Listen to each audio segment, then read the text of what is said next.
All right, let's see if we can get another game in the 10-0 Rapid Arena right now on chess.com. Basically, any opponent can show up. We have a 1600 here from Venezuela with the white pieces. Let's see what he does. Again, focusing on controlling the center squares, guys. That's what we're going to be doing thematically.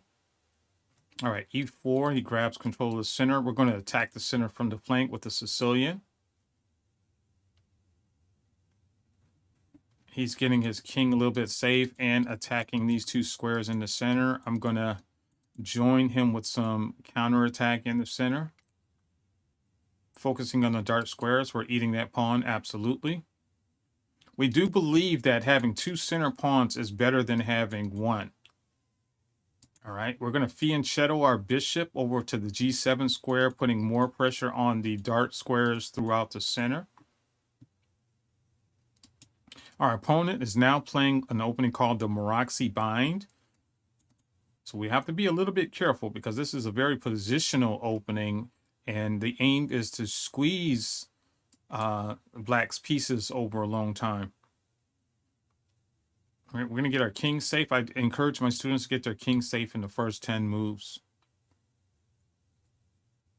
All right, he's allowed us to castle.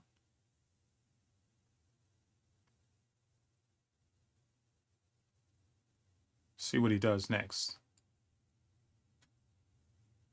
Hoping to see something like f3.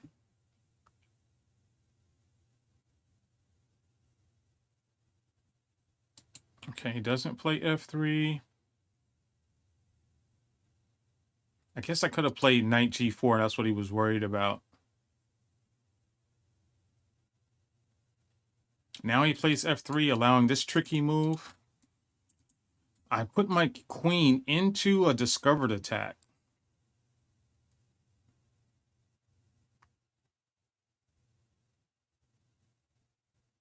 I put my queen into a discovered attack. I enjoy this particular tactic, and often will try this against all levels of players. Most people do not expect you to put your queen in harm's way, so they rarely look for this. Okay, so he's protected his bishop, realizing if his knight moved, his bishop would be under attack. However, this move does not save the day, because now I'm going to sacrifice my knight for a pawn, simultaneously attacking his queen on this newly placed square, and setting up what we call a discovered attack on the knight. So we now have three pieces attacking his knight.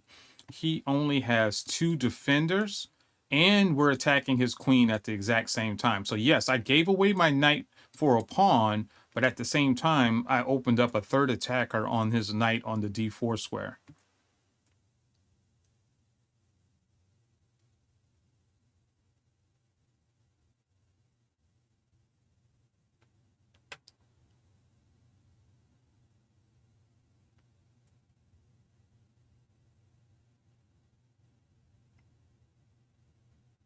He's spending a little bit of time on this move, trying to calculate all the possibilities.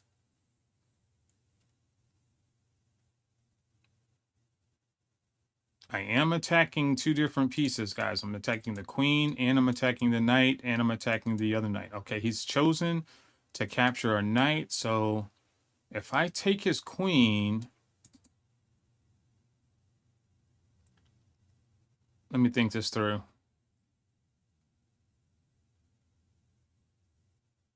My queen is under attack, his queen is under attack. He just took a piece, I only took a pawn. So if I take his queen, he's probably going to play knight takes pawn check. I get out the way. Okay, I think this works still. I think I have to get out of the way.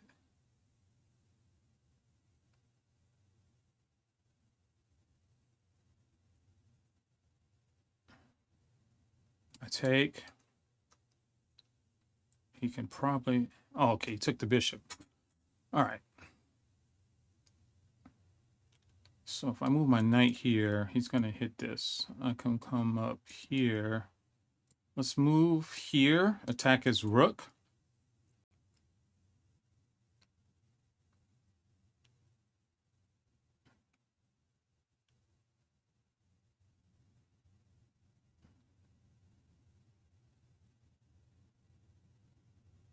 You know, I'm trying to calculate, is there anything else? I mean, he does have, okay.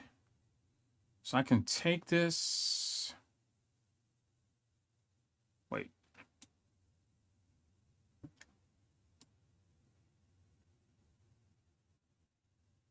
Two pieces under attack, right?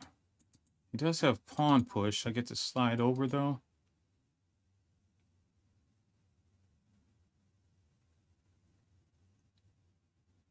It's complicated.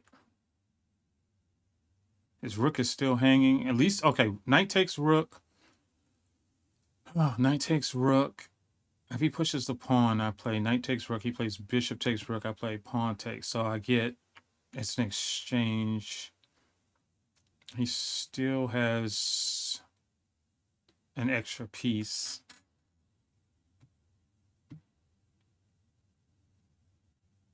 Okay.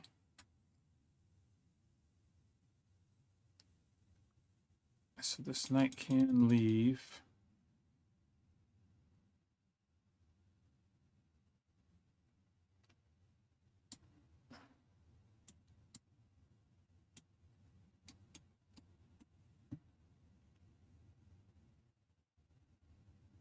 All right.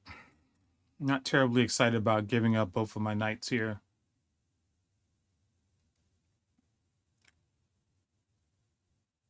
It's got a tempo.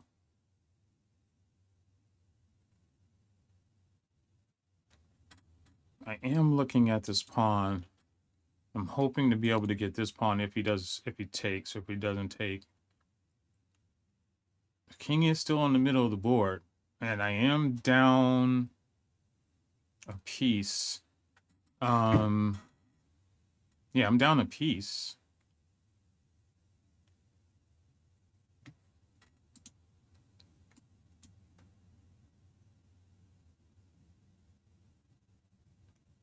So I need compensation quick. I'm grabbing a pawn.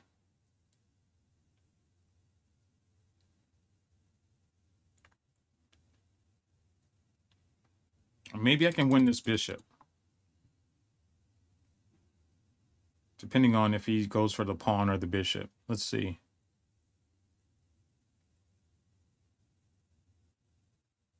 I do have ideas of doubling up on this guy. We know the knight's not going to be there because the bishop is already looking at it. So the knight is really not defending the bishop. I just need to get my rook on the second. All right, rook takes knight. Pawn takes, bishop takes is a pin.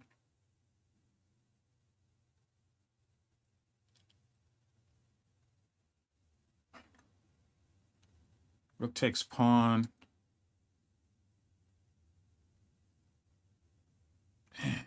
Now, if I pin this,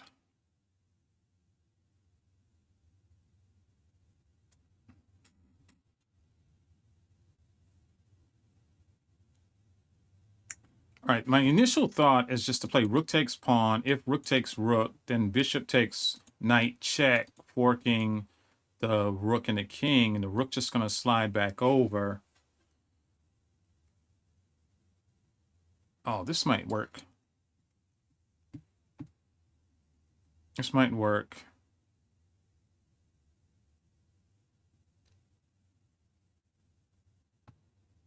Bishop check. He just gives the rook up. Okay, we're back in the game. We're back in the game. We are back in the game with a pawn edge. Holy, don't know why he did that, but we're alive. We are alive. Okay. We were definitely losing.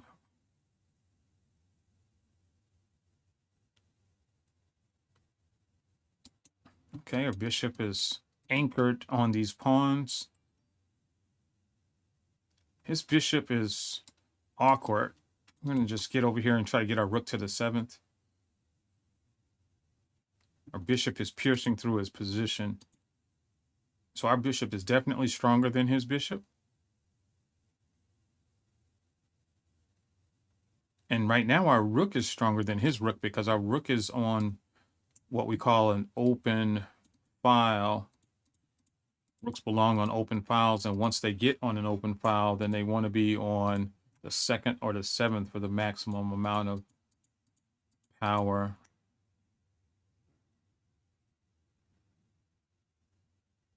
So the bishop really can't move without allowing a check or grabbing a pawn. All right, it's time to get our king moving. Since he can't really do anything, his bishop can't really go anywhere, his king can't really go anywhere, his rook is just shuffling around. We're just going to walk our king up to hopefully in this area. Going to continue to walk up. Okay, he's preventing us from going. Let's just see if we can challenge this pawn. Okay, good. So now we've got entry on the dart squares. Again, if the bishop moves, we're going to be checking him. If I can get my king right here, he's practically made it. All right, so that's threatening to win a piece, right? His rook is under attack. That's true. He still can't move his bishop. I'm expecting him to check me. He still can't move the bishop. I'm going to attack the... Oh, I got to watch out. I got to watch out for the check. So let's not be there. Bishop check wins my rook. Okay. Not really ready to trade yet, so we'll just come down here with the idea of being able to get the bishop on this diagonal. We know.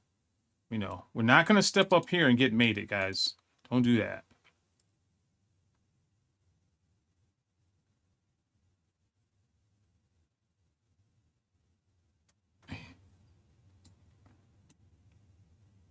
Okay. He's gotten his bishop to a better square. We've got a couple tricks yet. All right, so let's just stick this rook here and set up trick number 2.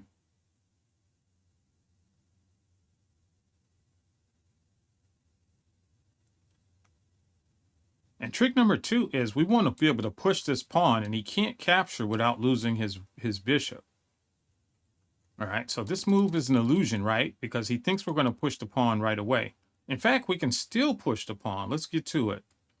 Because he still can't take. If he captures, he thinks he's protecting the bishop. But when I check him, which is what has happened, rip bishop. He has to retreat. I get to take the bishop. The pawn will never make progress this way. Let's see.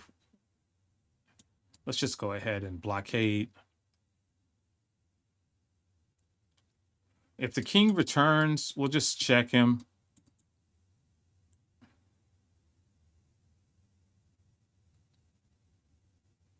I think we'll take this square away from the king. All right, now that the king has blocked the square for the rook, we'll come out. And we're going to go ahead and make progress towards the king, eyeing the idea of wanting the checkmate. Walking towards him closer and closer. This check is pretty much GG. Because now we can eat all of his pawns. He can't make progress. He step forward.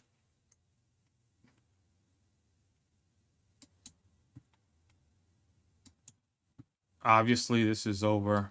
Now, we could do something really instructive and try to get a bunch of minor pieces. If I push here, let's just go here.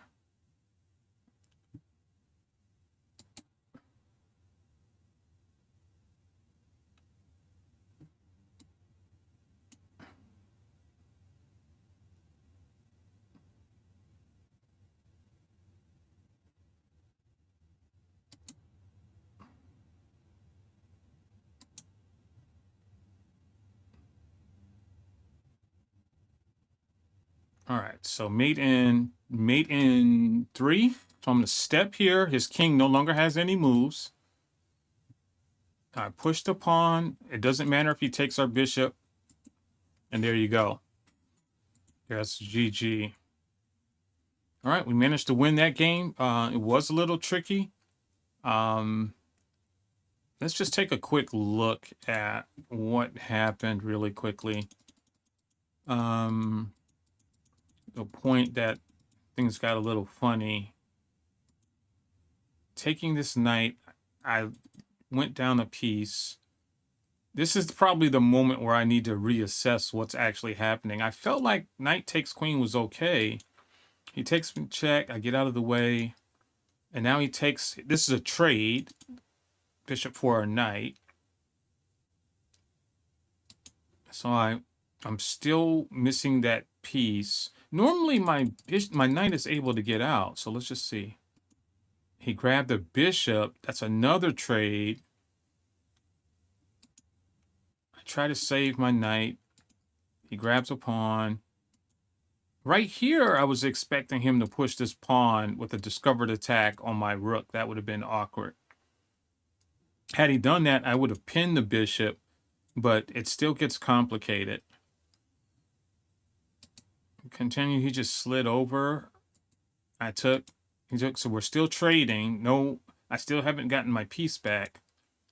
All right, so this is where I thought that here, my idea was if he was to block, I was going to play rook here, and if he tried to slide over, and I see now that it doesn't work because I'm forced to take this. I'm forced to take this. My original idea was to check him here, but I have to take a rook, so it's not working. So my idea that I was hoping to play wouldn't have worked anyway. So he just neglected to see that the rook could come back and block and just moved his king out of the way, and gave me the piece back. So there you go. Just a slight miscalculation on his part cost him the game, in my estimation. I don't think I would have been able to recover had he seen the correct line there. All right. We'll see you on the next one.